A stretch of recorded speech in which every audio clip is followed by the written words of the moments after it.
Hello friends, welcome to சாச்சி சமையல். நம்ம இன்னைக்கு என்ன பார்க்க போகிறோம் அப்படின்னு பார்த்தீங்கன்னா, பக்காவான ஹோட்டல் ஸ்டைலில் செம்ம டேஸ்ட்டாக ரவை கிச்சடி எப்படி செய்யலாம் அப்படின்னு தான் பார்க்க போகிறோம். நல்ல உதிரியாக நல்ல சாஃப்டாக சூப்பரான டேஸ்ட்டில் இருக்கும் இந்த ரவை கிச்சடி. இப்போ வாங்க ஹோட்டல் ஸ்டைலில் கொஞ்சம் கூட டேஸ்ட் மாறாமல் எப்படி நம்ம வீட்லேயும் செய்யலாம் அப்படிங்கிறத நம்ம பார்க்கலாம். அகலமான கடாயை பார்த்து எடுத்து வச்சுக்கோங்க. அதில் ஒரு ஸ்பூன் அளவுக்கு நான் நெய் சேர்த்துக்கிறேன். ரவை கிச்சடியை பொறுத்தவரை நெய் தான் சேர்த்து பண்ணணும், அப்பதான் சூப்பரா இருக்கும். நெய் நல்லா உருகுன பிறகு இதுல ஒரு 10 போல முந்திரி எடுத்து வச்சிருக்கேன். அதை இதுல எடுத்து போட்டு அதோட கலர் நல்லா மாறுற வரைக்கும் வறுத்து விட்டுக்கலாம். பாருங்க, சூப்பரா கலர் நல்லா மாறி வந்துருச்சு. இந்த டைம்ல ஒரு கப் அளவுக்கு நல்ல பொடி ரவையா பார்த்து எடுத்து வச்சிருக்கேன். அதை இதுல போட்டுக்கலாம். ரவை வறுத்து விடுறதுல தான் ரவை கிச்சடியோட டேஸ்டே இருக்கு. நல்லா ரவை வறுத்து வரும்போது தான் சாஃப்டாவும் இருக்கும், உதிரியாவும் இருக்கும்.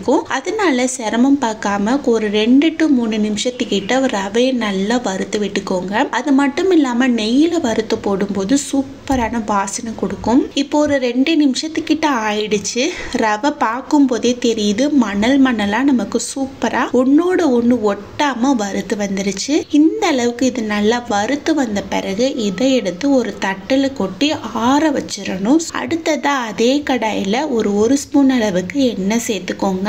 எண்ணெய் நல்லா காஞ்சதோ இந்த கிச்சடியோட ஃப்ளேவர் நல்லா வரணும் அப்படிங்கிறதுக்காக 2 பிரிஞ்சி இலை, 2 ஏலக்காய், சின்ன சைஸ் பட்டை, 3 கிராம்பு எடுத்து வச்சிருக்கேன். அதை இதுல சேர்த்துக்கலாம். அடுத்ததா 1 ஸ்பூன் கடலை பருப்பு, 1 ஸ்பூன் கடுகு, 1/2 ஸ்பூன் ஜீரகம், 1 ஸ்பூன் உளுந்து, ஒரு ஸ்பூன் அளவுக்கு வேர்க்கடலை. இது எல்லாத்தையும் போட்டு அடுப்பை நல்ல மீடியம் ஃப்ளேம்ல வச்சு நம்ம போட்ட பருப்பெல்லாம் நல்லா செவந்து வர வரைக்கும் வறுத்து விட்டுக்கலாம். இப்போ பாருங்க, சூப்பரா வறுத்து செவந்து வந்துருச்சு. இந்த டைம்ல இதுல ஒரு பெரிய சைஸ் அளவு வெங்காயத்தை எடுத்து நல்லா பொடிசா கட் பண்ணி வச்சிருக்கேன். அதை இதுல சேர்த்துக்கலாம்.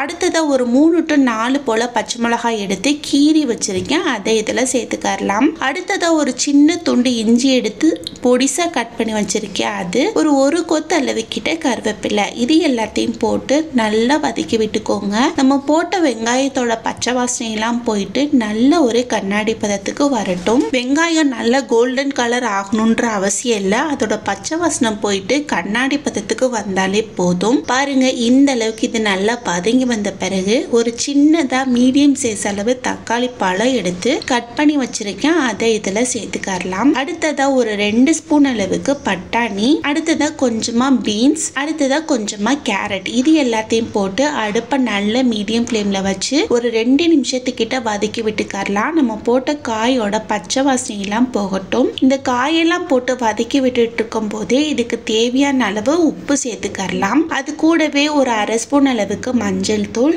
கொஞ்சமா புதினா இலை, இது எல்லாத்தையும் போட்டு நல்லா வதக்கி விட்டுக்கோங்க. புதினா போட்டு வதக்கி விடும்போது நல்ல ஃப்ளேவர் கிடைக்கும். ஓரளவுக்கு ஈக்குவலா ஸ்ப்ரெட் பண்ணி விட்டுட்டு ஒரு 5 நிமிஷத்துக்கிட்ட மூடி வச்சிடலாம். இது ஓரளவுக்கு நல்லா வெந்து வரட்டும். இப்போ ஒரு 5 நிமிஷம் ஆயிடுச்சு. ஓபன் பண்ணி பார்க்கும்போது நம்ம போட்ட காயெல்லாம் ஓரளவுக்கு நல்லா சாஃப்டா வெந்து வந்துருச்சு.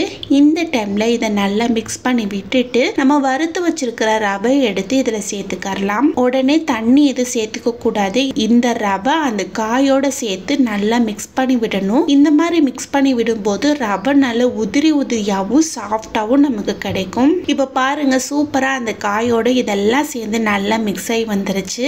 இந்த அளவுக்கு இது நல்லா வறுத்து விட்ட பிறகு இதுக்கு தேவையான அளவு தண்ணி சேர்த்துக்கலாம். நான் இன்னைக்கு 1 கப் அளவுக்கு ரவை சேர்த்தேன் இல்லையா, அதனால ஒரு 1.5 கப் அளவுக்கு தண்ணி சேர்த்து நல்லா மிக்ஸ் பண்ணி விட்டுக்கலாம். ஃபர்ஸ்ட் 1 கப் அளவு தண்ணி ஊத்தி நல்லா மிக்ஸ் பண்ணி விட்டுட்டு அதுக்கப்புறமா ஒரு 1/2 கப் அளவு தண்ணி இதுல சேர்த்துக்கோங்க.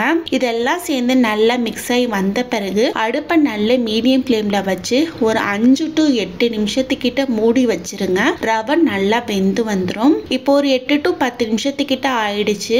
ஓபன் பண்ணி பார்க்கும்போது ரவை நல்லா சாஃப்டா வெந்து வந்துருச்சு. இந்த டைம்ல இதை நல்லா மிக்ஸ் பண்ணி விட்டுட்டு கடைசியா கொஞ்சமா கொத்தமல்லி இலையும் ஒரு ஸ்பூன் அளவுக்கு நெய்யும் போட்டு நல்லா மிக்ஸ் பண்ணி விட்டுட்டு அடுப்பை நல்ல சிம்ல வச்சுட்டு இந்த மாதிரி ஓரளவுக்கு நல்லா அமுக்கி விட்டுருங்க. அமுக்கி விட்டுட்டு மூடி வச்சிடலாம். ஒரு 10 நிமிஷம் கழிச்சு ஓபன் பண்ணி பார்க்கும்போது ரவை கிச்சடி சூப்பரா சாஃப்டா நல்ல உதிரியா நமக்கு கிடைக்கும். காவான ஹோட்டல் ஸ்டைல இருக்கும். கண்டிப்பா இந்த மாதிரி செஞ்சு கொடுத்தீங்கன்னா ரொம்பவே விரும்பி சாப்பிடுவாங்க. கண்டிப்பா இந்த ஹோட்டல் ஸ்டைல் ரவை கிச்சடியை ட்ரை பண்ணி பாருங்க. ட்ரை பண்ணி பார்த்துட்டு எப்படி இருந்தது அப்படிங்கறத கமெண்ட் பாக்ஸ்ல கமெண்ட் பண்ணுங்க. ஹலோ ஃப்ரெண்ட்ஸ், வெல்கம் டு சாச்சி சமையல். இட்லி மாவு தோசை மாவு இல்லாத நேரத்தில் இந்த மாதிரி பிரேக்ஃபாஸ்ட் செஞ்சு கொடுத்தீங்கன்னா கொஞ்சம் கூட வித்தியாசம் இல்லாமல் இதையுமே ரொம்ப சூப்பராக விரும்பி சாப்பிடுவாங்க. அது மட்டும் இல்லாமல் இது ரொம்ப சீக்கிரமாகவே ஒரு 5 to 10 நிமிஷத்துலேயே நம்ம செஞ்சிடலாம். இப்போ வாங்க அது என்ன அப்படிங்கிறதையும் எப்படி செய்யலாம் அப்படிங்கிறதையும் பார்க்கலாம். ஃபர்ஸ்ட் நான் இன்னைக்கு இந்த கப்பில் ஒரு கப் அளவுக்கு பச்சரிசி எடுத்து வச்சிருக்கேன். இது ரேஷன் பச்சரிசி தான். இப்போ இந்த அரிசியை ஒரு பாத்திரத்தில் போட்டு ஒரு 2 தடவை கிட்ட நல்லா வாஷ் பண்ணி எடுத்து வச்சுக்கோங்க. பாருங்க சூப்பரா இது நல்லா வாஷ் ஆகி வந்துருச்சு. அடுத்ததா மூடி வச்சு ஒரு 1/2 மணி நேரம் மட்டும் இதை நல்லா ஊற வச்சிடலாம். ஒரு 1/2 மணி நேரத்துக்கு அப்புறம் பாத்தீங்கன்னா இது நல்லா சூப்பரா ஊறி வந்துருச்சு. அடுத்ததா இதுல உள்ள தண்ணி எல்லாம் வடிச்சிட்டு ஒரு மிக்ஸி ஜார்ல இந்த அரிசியெல்லாம் எடுத்து போட்டு கொஞ்சமா தண்ணி ஊத்தி நல்ல மாவு பதத்துக்கு அரைச்சி எடுத்துட்டு வந்துடலாம். பாருங்க சூப்பரா இதை நல்லா நைஸா அரைச்சி எடுத்துட்டு வந்தாச்சு. அடுத்ததா இதுல நான் என்ன சேர்த்துக்க போறேன் அப்படின்னு பாத்தீங்கன்னா ஒரு கப் அளவுக்கு பழைய சாதம், அதாவது நேத்து நைட்டு வடிச்ச சாதம் எடுத்து வச்சிருக்கேன். தண்ணி எதுவுமே ஊத்தாம சாதம் மட்டும்தான் எடுத்து வச்சிருக்கேன். அந்த சாதத்தை இதுல எடுத்து போட்டுக்கலாம். இந்த சாதம் இல்ல அப்படின்ற பட்சத்துக்கு நீங்க ஒரு கப் அளவுக்கு அவல் இருக்குது இல்லையா, அது கூட சேர்த்துக்கலாம். 2ல ஏதாவது சேர்த்துக்கோங்க, கரெக்டா இருக்கும். அடுத்ததான் அது கூடவே நான் இன்னைக்கு ஒரு 2 கிட்ட நல்ல பழுத்த தக்காளி பழமா எடுத்து கட் பண்ணி வச்சிருக்கேன். அதை இதுல சேர்த்துக்கலாம். அடுத்ததான் ஒரு சின்ன துண்டு இஞ்சி எடுத்து பொடிசா கட் பண்ணி வச்சிருக்கேன். அது ஒரு ஸ்பூன் அளவுக்கு ஜீரகம், இதுக்கு தேவையான அளவு உப்பு, இது எல்லாத்தையும் போட்டு நல்ல தோசை மாவு பதத்துக்கு நைஸா இருக்கிற மாதிரி அரைச்சி எடுத்துட்டு வந்துருங்க. இப்ப பாருங்க இதை நல்லா அரைச்சி எடுத்துட்டு வந்தாச்சு. கைய வச்சு தொட்டு பாத்தீங்கன்னாலே தெரியும் இது எந்த அளவுக்கு நைஸா இருக்கு அப்படின்ட்டு. இந்த அளவுக்கு இது நல்லா நைஸா அரைச்சி எடுத்துட்டு வந்த பிறகு ஒரு பாத்திரத்துல இதை சேர்த்துக்கலாம். அடுத்ததா கொஞ்சமா தண்ணி ஊத்தி மிக்ஸி ஜாரை நல்லா அலசி இதுல ஊத்திக்கலாம். அடுத்ததா ஒரு 1/4 ஸ்பூன் அளவுக்கு பேக்கிங் சோடா எடுத்து வச்சிருக்கேன். அதையும் இதுல சேர்த்துக்கலாம். இது ஏன் சேர்த்துக்கிறோம் அப்படின்னு பாத்தீங்கன்னா நம்ம உடனே தோசை ஊத்துறதுனாலதான் இதை சேர்த்துக்கிறோம். இல்ல அப்படின்ற பட்சத்துக்கு ஒரு 1/2 மணி நேரம் to 1 மணி நேரம் நீங்க வச்சுட்டு அதுக்கப்புறம் கூட நீங்க ஊத்தலாம், பேக்கிங் சோடா சேர்த்துக்கிறாம. இப்போ இது எல்லாத்தையும் சேர்த்து நல்லா மிக்ஸ் பண்ணி விட்டுக்கலாம். பாருங்க சூப்பரான கன்சிஸ்டன்சில நமக்கு தோசை மாவு ரெடி ஆயிடுச்சு. சூப்பரான டேஸ்ட்ல இருக்கும். இந்த மாவுல தோசை ஊத்துனீங்க அப்படின்னா அடுத்து நம்ம தோசை சுட ஸ்டார்ட் பண்ணிடலாம். அதுக்கு ஒரு தவா எடுத்து வச்சிருக்கேன். அதுல கொஞ்சமா எண்ணெய் தடவிக்கோங்க.